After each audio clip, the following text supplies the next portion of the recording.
caché. Donc pour nous, étant donné que ça a été un piège, les présidents élus mettent un cabinet de combat en place.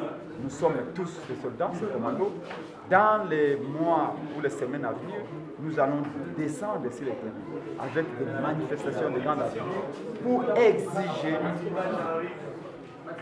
les réformes des institutions que nous avons tant souhaitées, que le peuple a tant souhaité, et aller aux nouvelles élections. On ne peut pas laisser le pays entre des mains inexpertes telles que vous voyez. Le pays n'a plus d'avenir, le pays est en train de vaciller, et la MOUCA, avec le président et Martin Fayulu, a l'obligation de sauver la patrie.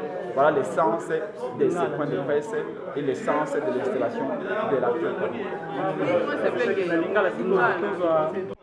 Promis par le président élu Martin Fayulu Madidi lors de son adresse à la nation le 30 décembre. Alors, donc, il est question d'un cabinet avec deux axes. Il y a l'axe sectoriel, 20 axes au total, je crois que vous avez suivi, de personnalités, des technocrates qui devront donc arriver à peaufiner le programme du candidat Martin Fayulu Madidi par rapport aux différents secteurs de la vie nationale. Parce que là, on n'a plus le temps à tâtonner.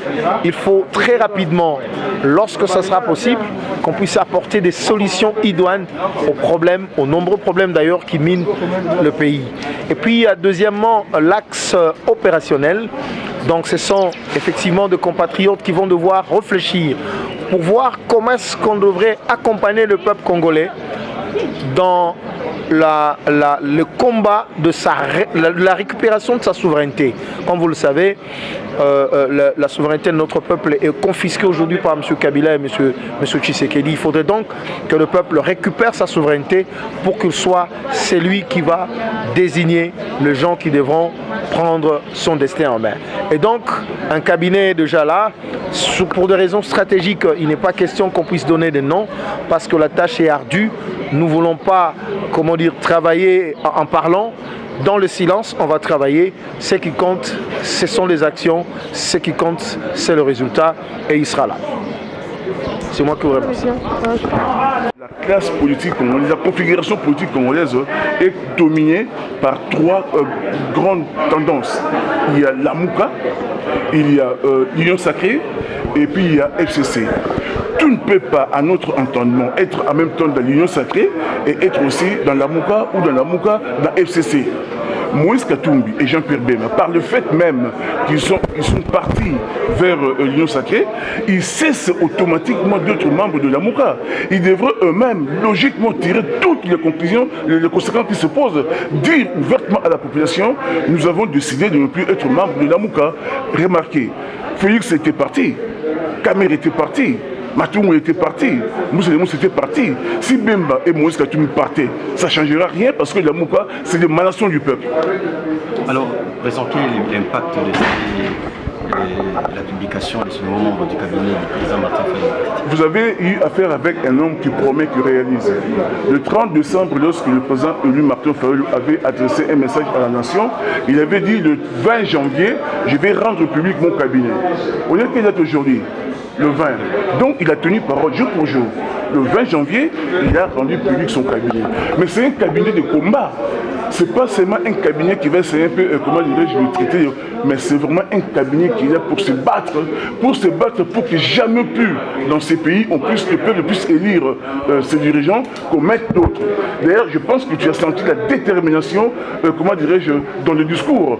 Tu as senti le combat dans ce discours-là. Nous n'accepterons plus jamais que ce qui s'est passé en 2006, en 2011, en 2018 se répète.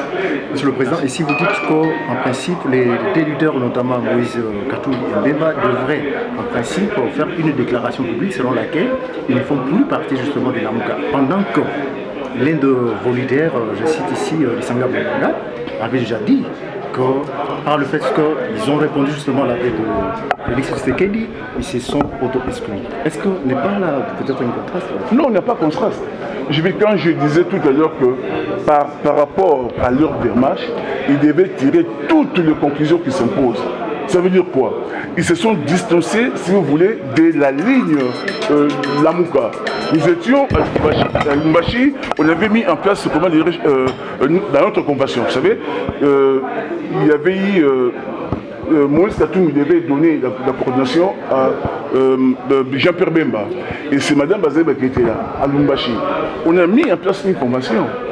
On devait se battre sur 4 directions. Et nous avons reconnu par une déclaration que la MOUCA avait gagné l'élection présidentielle, législative, nationale et provinciale. Nous continuerons à nous battre pour cela. C'est-à-dire que la MOUCA n'a jamais reconnu Félix comme président. Aujourd'hui, par leur démarche, parce qu'ils reconnaissent Félix comme président, ils cessent automatiquement de mettre de la même, dans le même degré d'onde que la MOUCA. Donc nous disons qu'ils se sont auto-exclus. C'est ça les mots, cher Papa Télé Sekeli. Ils se sont auto-exclus. Mais il leur appartient, et même à le dire aussi, à dire ouvertement que voilà, nous quittons aujourd'hui la MOUCA. Et d'ailleurs, je ne comprends pas. Pourquoi cette volonté de vouloir s'agripper à la MOUCA? On ne comprend jamais. En tout cas, leur place n'est plus dans la MOUCA. Merci, Président. Le président de décider, il y a les jeunes émergents. Donc c'est un cabinet complexe, comme on l'a dit, mais pour des raisons stratégiques, nous devons travailler pour obtenir beaucoup plus de résultats sur le terrain que faire ce qu'on appelle l'exhibitionnisme. On n'a pas besoin d'être exhibé, on n'a pas besoin d'être de matu-vu. On ne peut pas jouer comme cela parce qu'on a étudié tous les paramètres. Notre adversaire aujourd'hui, c'est la faim, c'est l'occupation, c'est la fraude, c'est la mauvaise gouvernance. Et lorsque nous combattons tous ces fléaux, souffrez que vous ne sachiez pas qui fait quoi, qui va où. Ce qui importe, c'est les résultats sur terrain. Ça a été étudié, les noms sont là, nous nous connaissons, mais laissez-nous travailler avec beaucoup plus de stratégie. Vous savez, les Rwandais ne disent pas tout ce qu'ils font. Si nous nous pêchons, parce que nous faisons beaucoup plus de déclarations, là où parfois il faut moins parler et beaucoup plus travailler. Pourquoi vous gardez toujours le nom? Vous craignez quoi les débauchages, comme a été le cas de l'un des vous qui est parti à l'IGF? Voilà. Non, prenez ça comme vous voulez, mais pour nous, nous sommes des gens constants et cohérents. Ce qui importe, c'est l'objectif. Souffrez que nous combattions les systèmes. Lorsque nous vous avions dit que l'union sacrée est la seconde grossesse du FCC caché, vous ne nous avez pas cru. Aujourd'hui, vous avez les résultats sur terrain. Mais vous ne savez pas comment nous en sommes arrivés là. Pour vous dire que, écoutez, là où nos frères sont partis, même si je ne peux pas tirer sur les cadavres, vous le savez, lorsque les gens sont morts, on ne tire pas sur les cadavres. Je ne peux pas tirer sur l'ambulance, je ne peux pas tirer sur les corbillards. Mais il faut que je vous dise que laissez les débauchés, les ex-débauchés de la MOUCA mourir de leur propre mort. Merci. Jean-Claude Mwalimou, son directeur de cabinet.